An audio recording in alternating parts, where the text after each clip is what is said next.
fell out and then tumbled around in there. It's just spinning like crazy.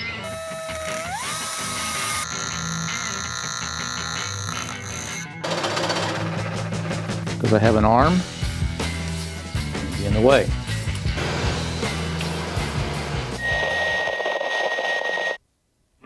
So we got some heads recently, and I couldn't see this until after I'd cleaned it, but I think there's supposed to be some more aluminum under the exhaust seat.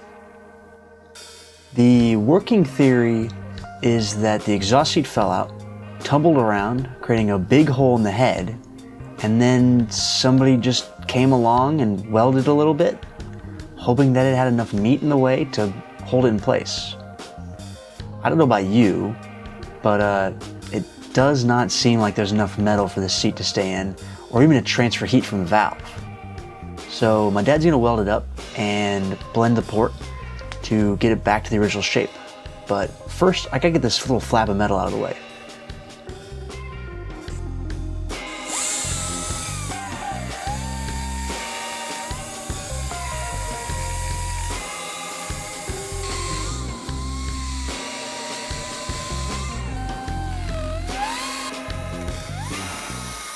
So, that was in there a long time, a very, very long time. Yeah.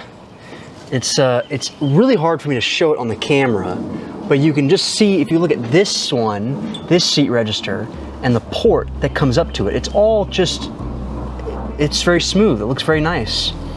This is very smooth, but you see, I didn't machine this back down here. That's right? Just wear from the seat. Just I didn't banging around for that weeks, months. This one is going to be tough to weld. I've got to start on this side and get to the end of the worn area and add a bead along here, and then around this area, all where the wear ends, and get a full bead in there. Then do another bead on top of that on the worn area, and just begin to build it out.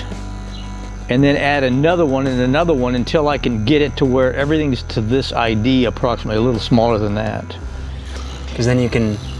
And then I just, yeah. Machine the ID. Then I do the ID cut.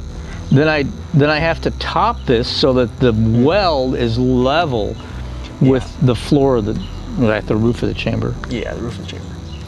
And then you got to go in and set your depth cut. This little cut around the guide, that is your position. From this point to this is a fixed measurement in the drawings.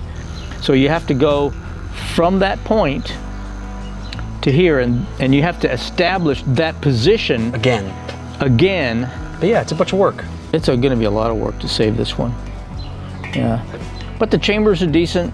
It's got a little bit of, the head gasket's kind of pounded in, so we're not going to get a whole lot of fill on this, a little bit. Let's see it. But the mate to this has got about the same. So we're going to come up with about the same, yeah. So the next thing you'll see it on the mill where we're beginning to start doing the machine work on it. Yeah. Yeah. Cool.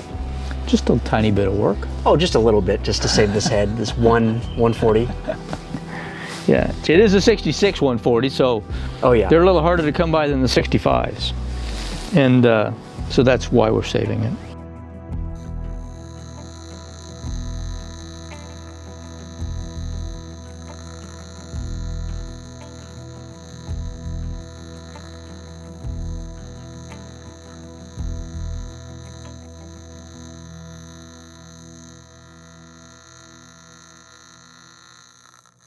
When I was welding over here, it actually went to fin.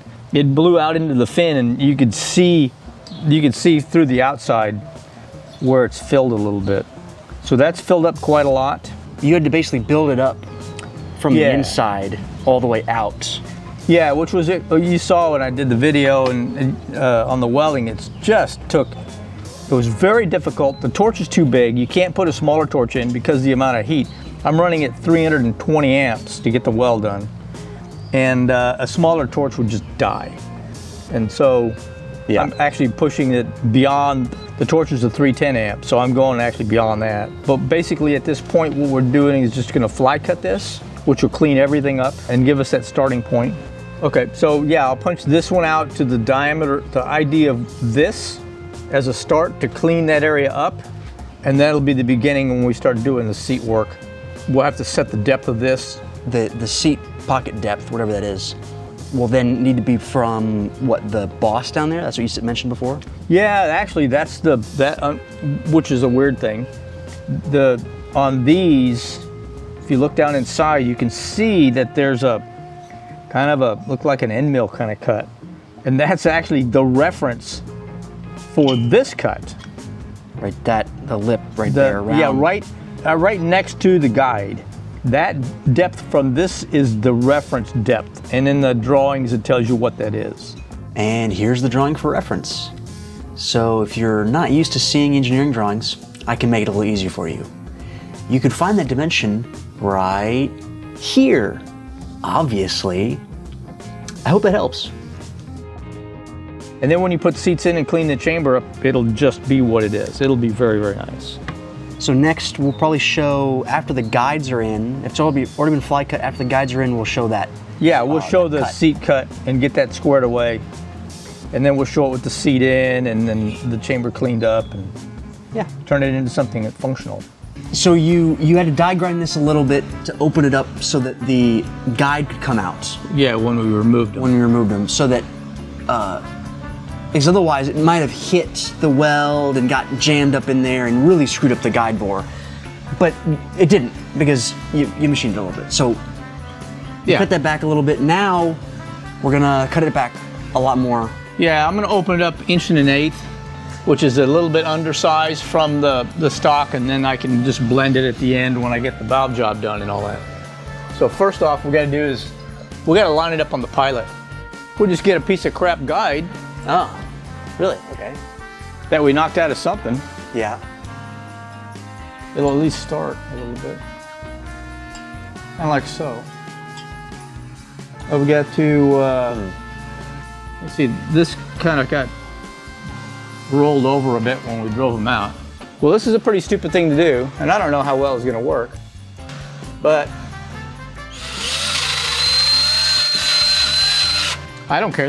I'm throwing these away anyway, so. Yeah. It's just a tool to use for the few minutes we're gonna do this. This is just to get a center on here. To get this lined up so we can lock the table down. It's really not going to be that precise because of the way you're doing it right now. No. This is one of these, let's just screw around until we can figure out what we're doing. Yeah. There's quite a bit of screwing around here. Mm-hmm. Of course, I can't see anything. It's really not a better way to do this. There we go. Drops right in right there. So that's as close as we need to get. We're within just a few thou of this little step here on that. And it's very convoluted, but so now we're kind of centered over the hole, about as close as we need to get. Now you got a big old cutter in there. I got 1.1 inch, and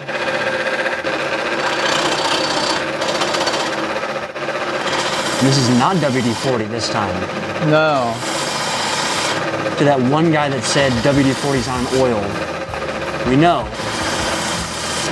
it is a lubricant though. I think I'm going to go to 1 inch now and finish it off at a 1 inch. And that can blend the rest. You can see that there's quite a bit of meat down here, just like the stock. See, and a 1 inch go way down in there. Actually, a 1 1/8 will go way down in there.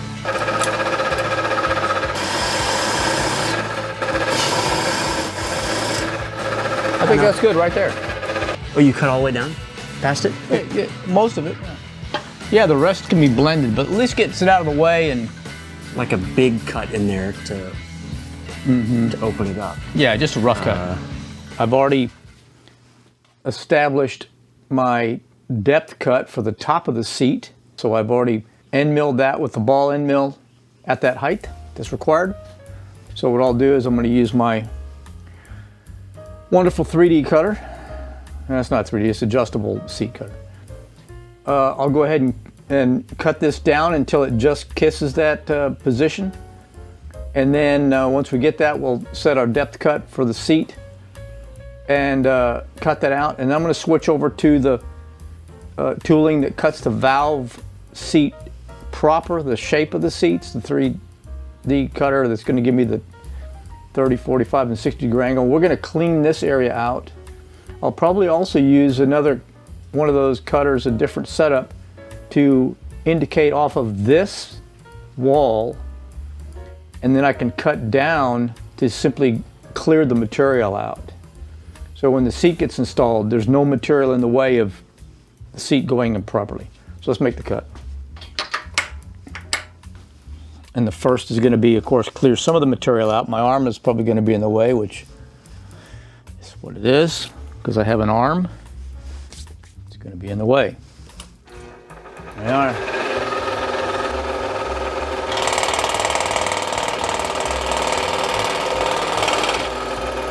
All right, we're pretty much right there. You see, I might do another couple thou. Add to that. You see how we approached that funny little mark right there? Here. That's where the ball end mill touched off and cleared that away. And we're basically, I did the same on this one when I had to set this depth because of course reference is gone. And this is basically the same height, which is what this is here. And so what we're going to have left is this width from here to here, which is this width from here to here. So it's cool when everything kind of falls in place. Let's do a final little touch, and then we'll set depth. Remember I said before, you can't go bigger than a 1/4 inch thick seat because the short side radius all in here is just terribly thin. And if you go with a 5/16 seat, the majority of this gets cut away or so thin you have no support to hold the seat in place to keep it from being pounded down as the valve closes. So you need to run a 1/4 inch seat on the exhaust on the 140s. Just what happens. Okay, so I've set my depth. Let's do the cut. I need to get some of the weld bead out of the way, and that's the reason I'm going to put in the 3D cutter. We'll lower the table down a little bit. So I've got the Goodson 3D cutter set up. This is the rectangular blade, and I've adjusted it to just barely kiss that wall on this point. So we'll get it set up in here.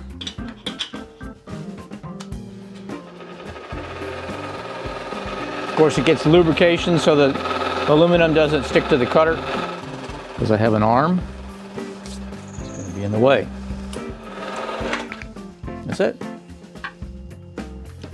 So you'll see that this has got a stop on it, obviously, because GM did a machine clearance here prior to the seat. And this also has the same. It's also around the perimeter. So when I set the seat in to install it, it'll actually be able to center on so that it'll set square and perpendicular to the guide, and we'll just pop it right in. So that is basically it, guys. The rest will get dressed off with the die grinder. Another 140 moves forward. Seat time. Let's go. Okay, you ready, huh? You want to do this one first? Yeah, let's do it. Do the crazy one first? Yeah, let's do it. Okay. I had to cut the exhaust a little deeper, and so I can't use the original seats. I've got to use the seats I use in the big bore or big valve 110s. Okay. Which are deeper seats. Yeah. But I'll just cut the excess off. Yeah. It's quite hot. You can see the welding there, and the whole port is all welded up. You can see, look how nice the inside of that weld is. This is all weld. All of everything that makes up that port there, or makes up that seat pocket's all weld. So, very nice. Grabbing liquid nitrogen. Just got the bottle filled this morning. Yeah, got it. I did look up the cost of a. Don't grab stuff with your hands. Oh, of a pressurized bottle? No, the machine to condense the nitrogen out of the air. Yeah. It was like $30,000 or something? 25,000. Yeah. Okay. Chevy did. Here we go. The moment of truth. Will it work? You can definitely tell that it's gonna just go in. Will it work? Oh my God, here we go. Ooh, that's nice. All right, seats are in. Stress relief is next. Yeah, gotta cool them off and then stress relieve them. 8 thou interference. Yeah, 8 thousandths. Maybe 9 on the exhaust. And we've always got more heads we're doing, so this is not the only head. Got another one. Yeah, we've got a set of seats, another head in there, so yeah, we're gonna do that, and we're gonna come back. 3 more 140s to We'll put look at seats in. this after it cools. Yep. And we'll look at how the weld looks around it, how the seat looks in there, and we'll be right back. Yeah. So now, valve job. Final cut. Last Intakes one are on this done. These 2 exhausts are done. So you can see on the inside of these seats, this bowl is opened up just a little bit, right? To basically port match the seat with the port itself. And so the machine's a little bit there. But a lot of this is not actually cut because there was meat, or there's no meat sticking out. This one though, there's a huge amount of meat sticking out. So the cutter that comes down and does that final ID of the seats is gonna cut a lot of material down there. This is also magnetic. That's the cutter. Put it right there. And we'll do that after we cut the seat. And then I'll need to dress the inside of this off a little bit with a die grinder, get that cleaned up and shape that out at touch, and that's that.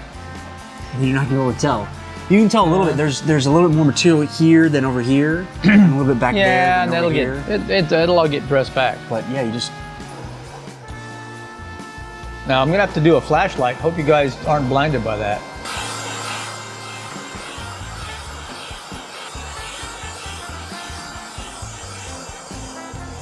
Pretty good. Valve job is done. You can hear Is it. it cutting? Yeah, you can hear it.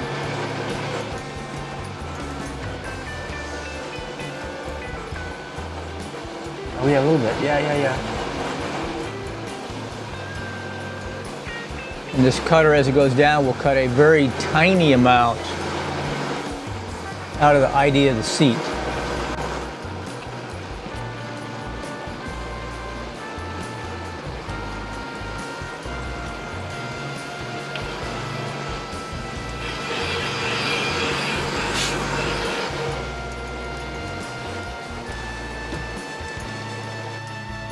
As you can see, or not see, It's going to be full of metal. it's full of metal. But it's very smooth in there. So this original one has just a little bit of material underneath here. So the short side radius is pretty, well, that's not the short side radius technically. Near the short side radius is pretty thin, the amount of material that actually gets cut. This is enormous. Look at how much vertical material there is there. This whole side is Insane. done over here. I'll blend all this out, radius this out, Yeah. create a short side with a die grinder. Doesn't take all that long. Yeah. This stuff just needs to be touched after the fact now, and a little radius and Yeah. some sanding work in the intakes, and Well, there you go. so that's That's a valve job and a port repair. yeah, port repair. These are getting ready to be assembled. So we've got valves, keepers. It looks very good. If you want to point at some of the areas with the thing, I don't know where I put it. What am I pointing at? I don't know. Where you This is nice. prominent area you had to This weld. is nice. Oh yeah, the weld was the whole thing. Yeah. All the way around and as far underneath as I could get, and then bring the whole thing out. Of course, on the other part of the video, you'll see that there's so much material that's been removed after the weld.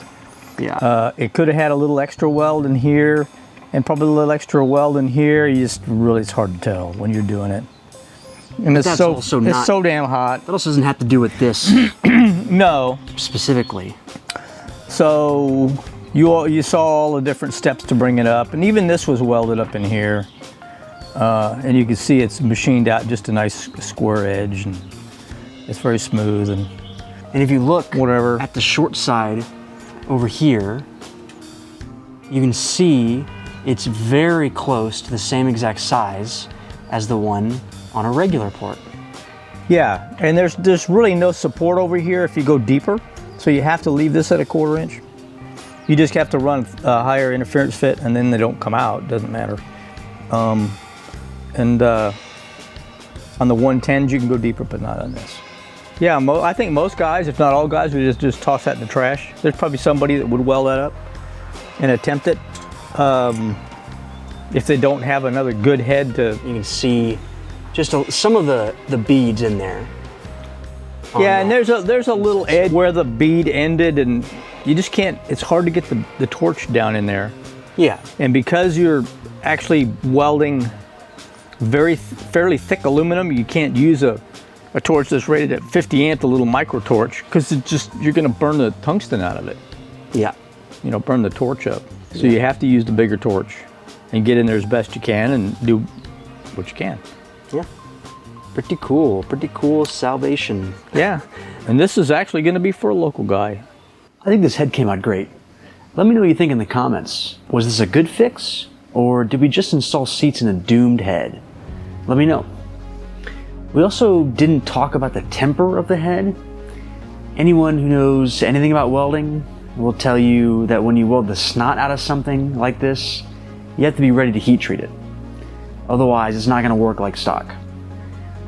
We thought about this though, and we heat treated the head to a T5 temper by baking it for 450 Fahrenheit for 8 hours in the oven outside.